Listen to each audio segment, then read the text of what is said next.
Hi, and welcome to the PALLATT, the podcast about language learning and teacher training by IH London.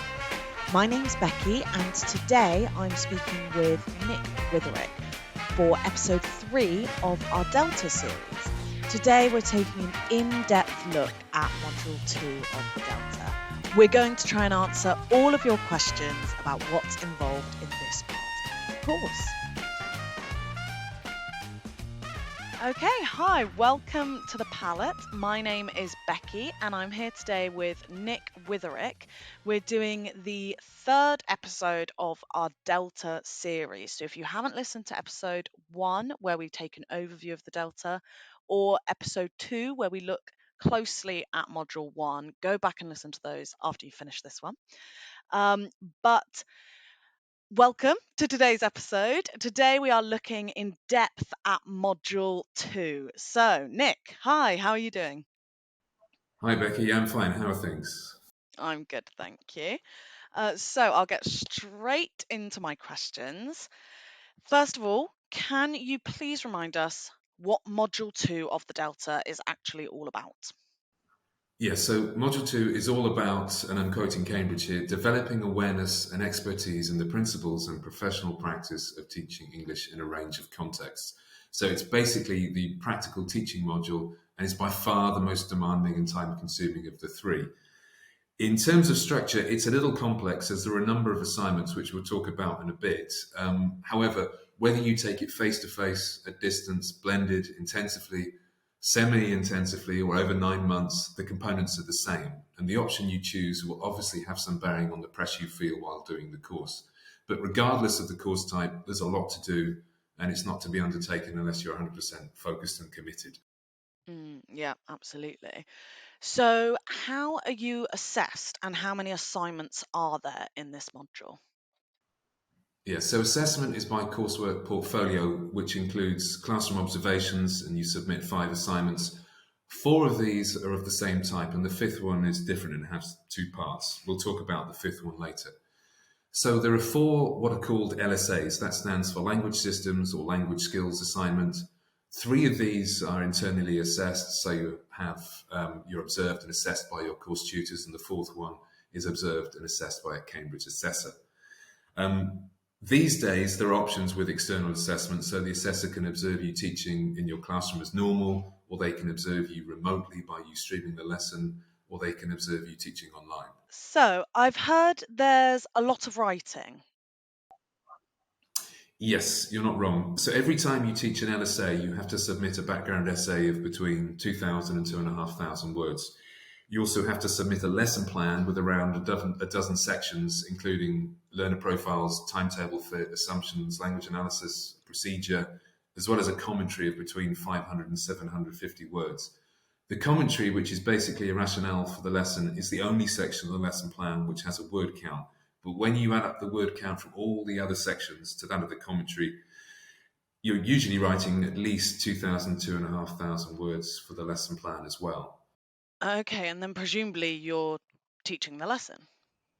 Yes, the lesson has to be between 40 and 60 minutes long. For the 3 internal LSAs, you will then have feedback with your tutor and as usual, but there's no contact or discussion with the Cambridge assessor post-lesson. And then you write a post-lesson reflection and evaluation of between 300 and 500 words. So it's the same procedure 4 times and around 5,000 words plus each time. Wow. Okay. So what's the 5th assignment? Yeah, so the 5th assignment is called the Professional Development Assignment. And as I said, there are 2 parts. The first part is called the Reflection and Action Assignment. There are 4 stages, and the first stage is a diagnostic observation right at the start of the course. Basically, your tutor observes you, and this helps you with stage 2, in which you talk about your strengths and weaknesses as a teacher, your beliefs and practices, and you devise an action plan and some research methods to help you work on those areas of weakness. So you do this before the first LSA. Stage 3 is an intermediate stage after LSA 2, in which you review the progress you've made and maybe make adjustments to your plan and focus on new areas. After LSA 3, you do stage 4, and you basically review the whole process and what things worked and what things didn't work so well. So it's all about doing action research on yourself and reflecting on your practice. And again, it's between 2,000 and 2,500 words. Okay, and what's the other part? Yeah, this is called the experimental practice, and you research a method, technique, or approach you've never used before and you're curious about. Basically, try something new in the classroom.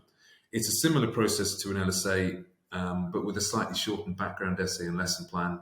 So you teach a lesson and reflect on it, but the key difference is that it's not observed. And as I said in the first podcast, I think people typically choose things like dogme, task-based learning, but it can be anything that's new for you potentially. It's also around 2,000 words long. Okay, so just going back to the LSAs, could you tell us a little bit more about what you have to write for those? Yeah, sure. I mean, first of all, you have to choose two systems and two skills LSAs. By systems, we mean grammar, lexis, phonology, discourse, skills being reading, writing, listening, speaking. And you also have to choose one productive skill and one receptive skill. For example, if you choose grammar, you choose a specific area such as conditionals, but you would have to narrow it, perhaps according to the level of the learners you're going to teach. So, for example, the title of your LSA could be Helping Intermediate Level Learners with Unreal Conditionals. You would briefly talk about why you've chosen the topic, how it's of interest to you, and how it's of relevance to your learners. You would then analyse the meaning, use, form, and pronunciation of probably the third and second conditional. Because you've narrowed the scope to intermediate level learners, you wouldn't need to look at things like the mixed variants or some of the higher level inverted forms of conditionals you can get. You'd spend about 850 words on this section, and then around 650 words looking at learner problems. Between 3 and 5 issues is usual, and those problems are related to specific teaching contexts and types of learner. In the final section, about 800 words, you focus on teaching solutions for those problems that you've outlined. Okay, so how much research do you have to do? Yeah, in background essays, you do draw on your experience to some extent when talking about learner problems and solutions. But in the analysis section, especially, you're going to need to draw on a range of resources and do background reading. I think the other thing to state here is that you need to be analytical rather than descriptive. So it's about weaving sources together, finding ones that agree, disagree, but also adding criticality, your own voice, and commenting on the sources which you read. 2,500 words sounds like a lot, but the word count disappears very quickly. So you have to write in a very focused, succinct way. Definitely, that makes sense. And are you given an overall grade for each LSA? Yeah, not really. You get separate grades for the background essay and the lesson. Again, it's fail, pass, merit distinction, the same as for the other modules on the course. And you don't need to pass every LSA, but you need to pass the externally assessed LSA and also one other. So you can fail two LSAs. Theoretically, yes, but Cambridge need a complete pass. That's background essay and lesson for one systems and one skills LSA. And as I said, one of those needs to be the external observation. Therefore, failing two skills LSAs or two systems LSAs would be a problem. Absolutely makes sense. So how are you actually assessed for the various parts of Module 2? Yeah, so background essays, lesson plans, lesson and the post-lesson reflection and evaluation are all assessed against Cambridge criteria contained in an official document called the Delta 5A, which is basically a long list of assessment criteria. Okay, so your teaching is assessed against criteria, but how would you summarize what is expected of teachers being observed at Delta level? Yeah, I mean, good question. I guess there are basically three main areas to consider. So, your language awareness, your technical awareness, and your procedural awareness. So, your language awareness is about you obviously knowing what you're teaching and teaching it accurately and to an appropriate depth. It's also about using a range of appropriate teaching techniques and teaching a plan, a procedure which is principled and relates to recognized underlying theory. I'd also say it's about challenging learners, being responsive to emerging needs, and being flexible if things don't quite go to plan. And sometimes they don't, obviously, in the classroom. And I've heard people say that there is a Delta way to teach. Is that true?